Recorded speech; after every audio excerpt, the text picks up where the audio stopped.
Hey, this is Dave, host of the Industrial Revolutions, a podcast that details the incredible changes to our economies, political systems, social orders, environment, and more from over the past 250 years. So far on Pax Britannica, we've been learning a lot about the early days of the British Empire, including the intense political situations of the 16th and 17th centuries. But at the time, of course, outside of Great Britain, the British Empire was little more than some plantations in Ireland and a few small colonies in the Americas. It was a blip on the radar compared to the massive Spanish, Portuguese, and Ottoman empires. Heck, there wasn't even a unified Britain yet.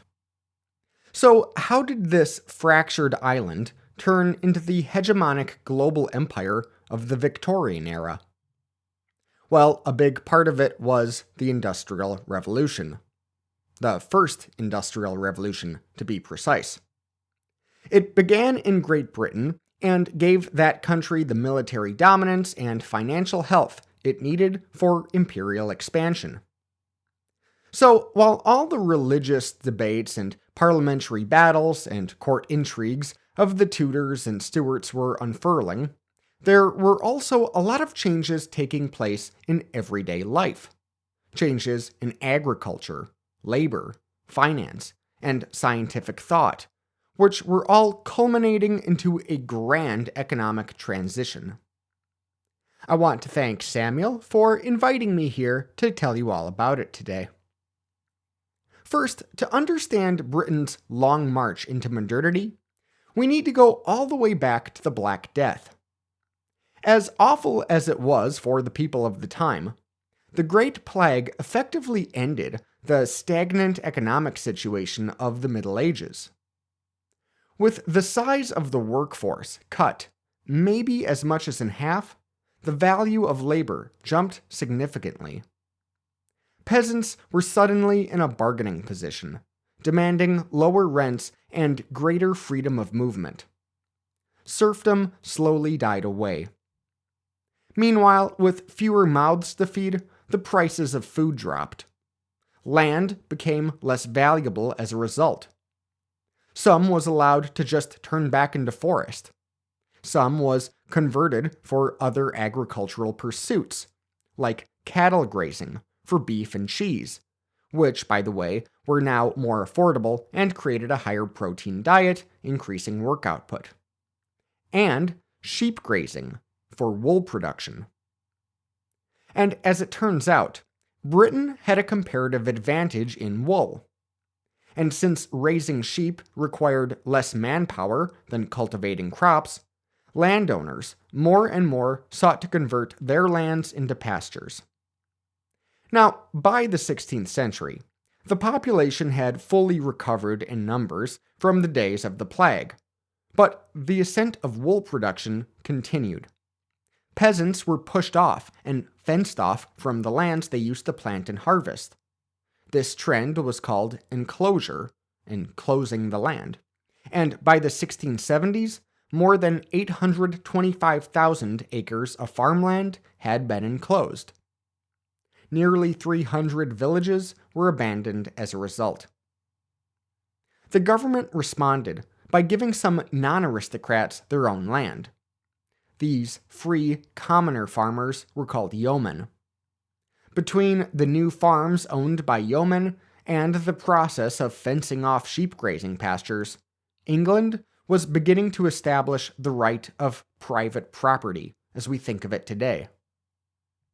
As crop farming was replaced by sheep grazing, many rural English families put knitting frames in their homes, producing finished wool products which helped supplement their incomes.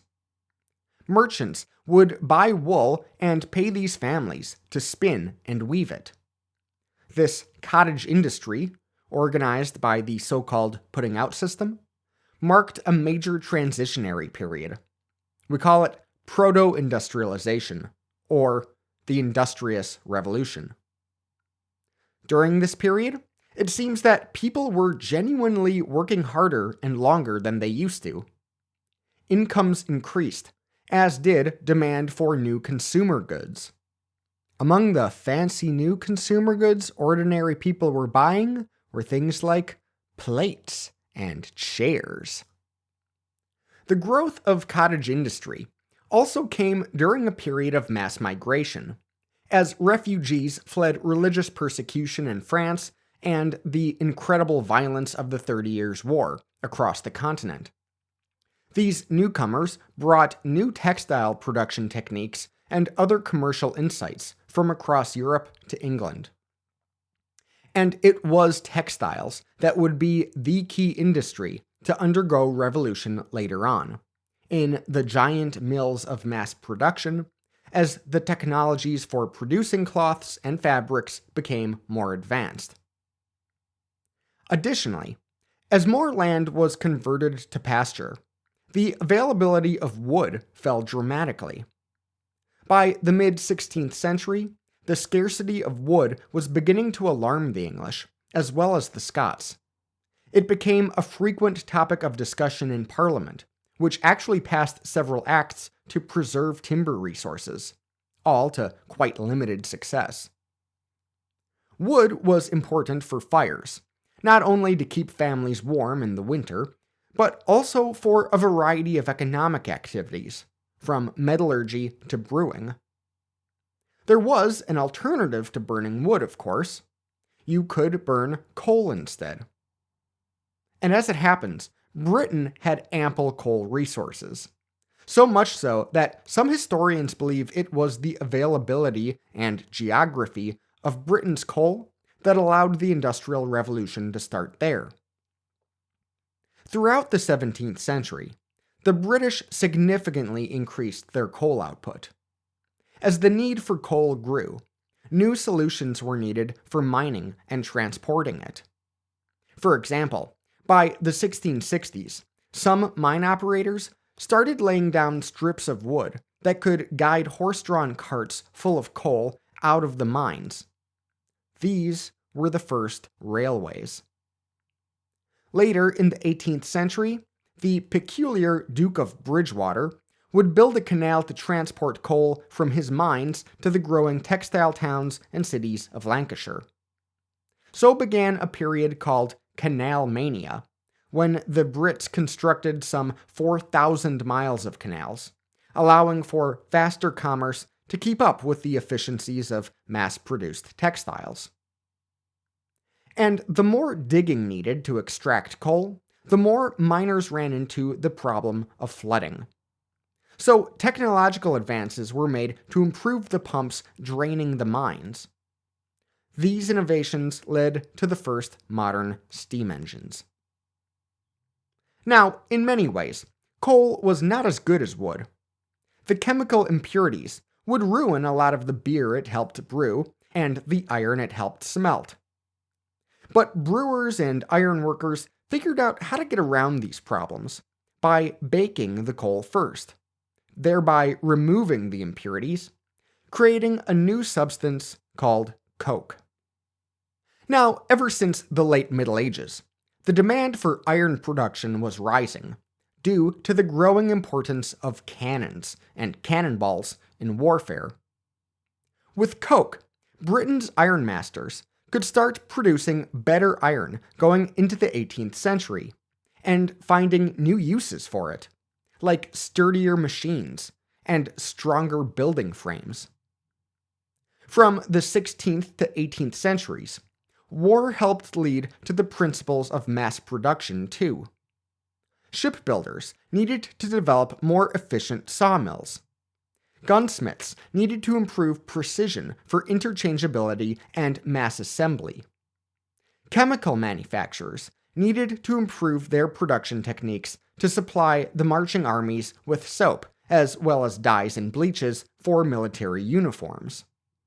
And, of course, textile manufacturers needed to mass produce said uniforms. But these military-focused industrial endeavors weren't unique to Britain. They were happening in France, the Netherlands, and elsewhere too. But there were developments unique to Britain. There were the changes to the labor market, to the agrarian order, and to the supply of natural resources. And there was the unique religious history. As you know, Henry VIII effectively made England Protestant. But not like super Protestant. Not Martin Luther's brand of Protestantism, nor John Calvin's. The Anglican brand retained a lot of the functions and traditions of Catholicism, and it was reinforced by Elizabeth I, James I, Charles I, etc. Well, this obviously didn't sit well with the many Puritans of the time, those who wanted to take the Reformation much further. As I'm sure will be discussed in future episodes of Pax Britannica, the Puritans played a major role in the Wars of the Three Kingdoms. For example, the Lord Protector, Oliver Cromwell, was famously Puritan. Now, as Samuel has been detailing lately, there were many reasons for these civil wars, but a major one was the differences of religion. Not only had Charles married a Catholic, he was supportive of the Archbishop of Canterbury, the same Archbishop of Canterbury who was protecting anti-Puritan ideas, like holidays, certain sacraments, and the Book of Common Prayer. Oxford and Cambridge were banned from teaching Calvin's predestination theology. All of this made the Puritans question whether Charles's reign was really legitimate in the eyes of God. So after they overthrew Charles, the Puritans were ready to remake the church in their own vision. But as it turned out, they didn't really share a common vision for how to do that. Some wanted a Presbyterian system, like had been done up in Scotland. Others, including Cromwell, wanted an independent Congregationalist system. Questions about precise theology tested their ability to cooperate. And new sects, like the Ranters and the Quakers, sprang onto the scene, further confusing things. Before any major religious reforms could take root, the monarchy was restored, and the Puritans were suppressed. In 1662, the Act of Uniformity passed, restoring the Anglican norms of the Church. Puritan ministers were then removed in a process called the Great Ejection. In 1664, the Act of Conventicles banned participation in churches that didn't conform to Anglicanism. A prison sentence would be the punishment for nonconformity. So, in one great swoop, the Puritans were both fractured and driven underground. They started to become known by different names: dissenters or nonconformists. Then came the Glorious Revolution. I'll leave the telling of that story for a future series of Pax Britannica episodes, but you need to know how major of a turning point it was. After William and Mary replaced James II, they approved the 1689 Act of Toleration. So long as you paid your tithes to the official church, you were free to practice your faith as you see fit. Now, this didn't apply to Catholics, or Unitarians, or atheists, certainly not. But it did apply to Presbyterians and Congregationalists, Quakers, Baptists, and other similar branches of dissenters. Yet, and this is a big yet, those dissenters did not have full civil rights. They couldn't join many of the old guilds. They couldn't serve in government. They couldn't stand for parliament. They couldn't become military officers. They couldn't send their kids to Oxford or Cambridge. They couldn't get ennobled. They could start their own businesses and engage in commerce, sure, but they couldn't climb the social ladder. But the thing about this social purgatory was, it was a great way to save money, because it took money to do all that social ladder climbing. And they were living pretty sober, non-flashy lives, so what were they going to do with all the money they were making from their businesses? Well, they reinvested it in those businesses. If they had a successful blast furnace, they might use the profits to open another blast furnace.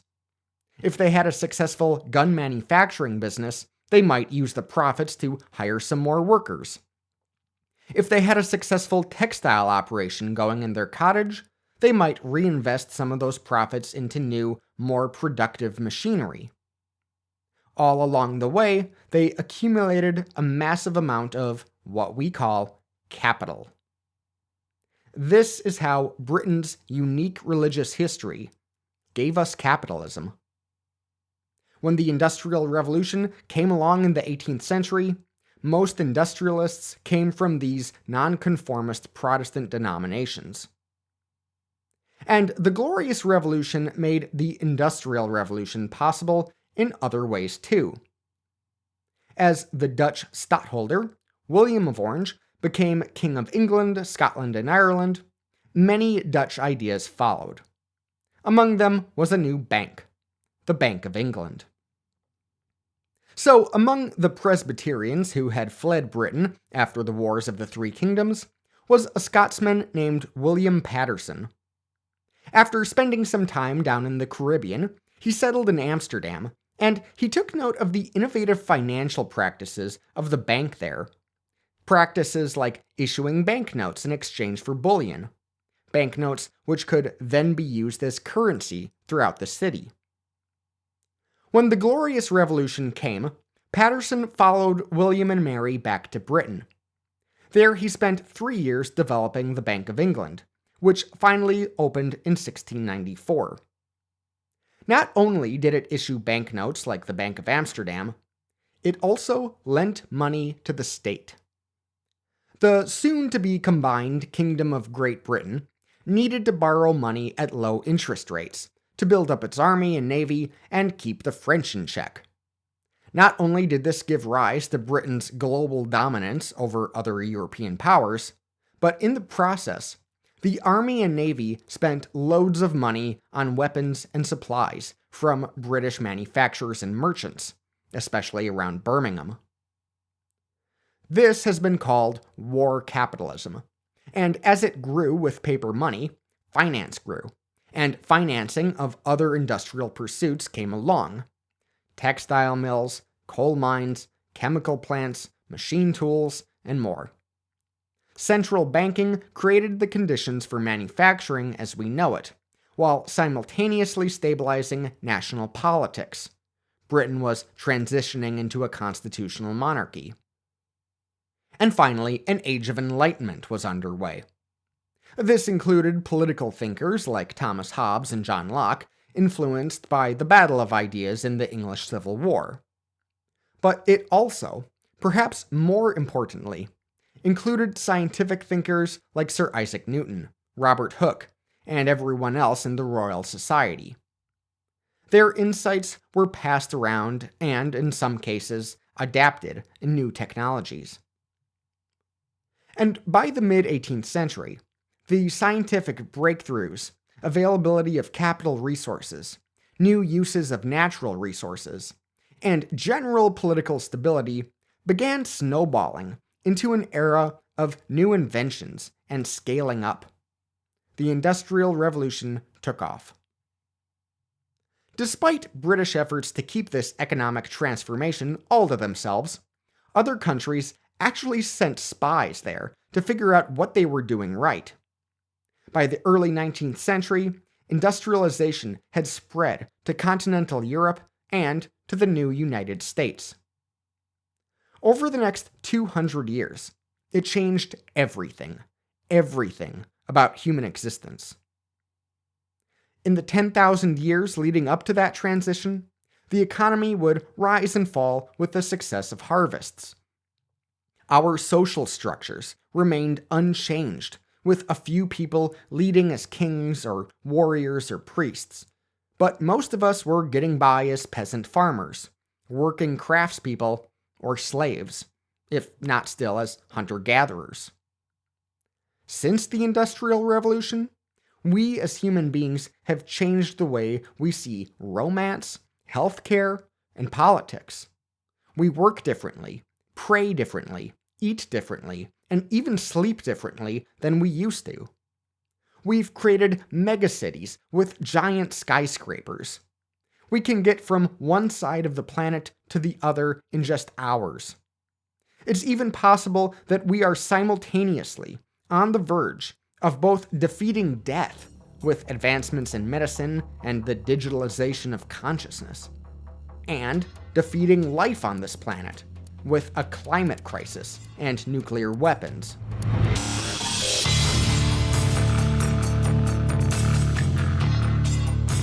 I started the Industrial Revolutions podcast to tell this story. Each week, we explore ways our world has transformed over the past 250 years. And we explore the lives and careers of the men and women, the scientists, inventors, engineers, businessmen, bankers, workers, activists, and politicians who gave us this new world.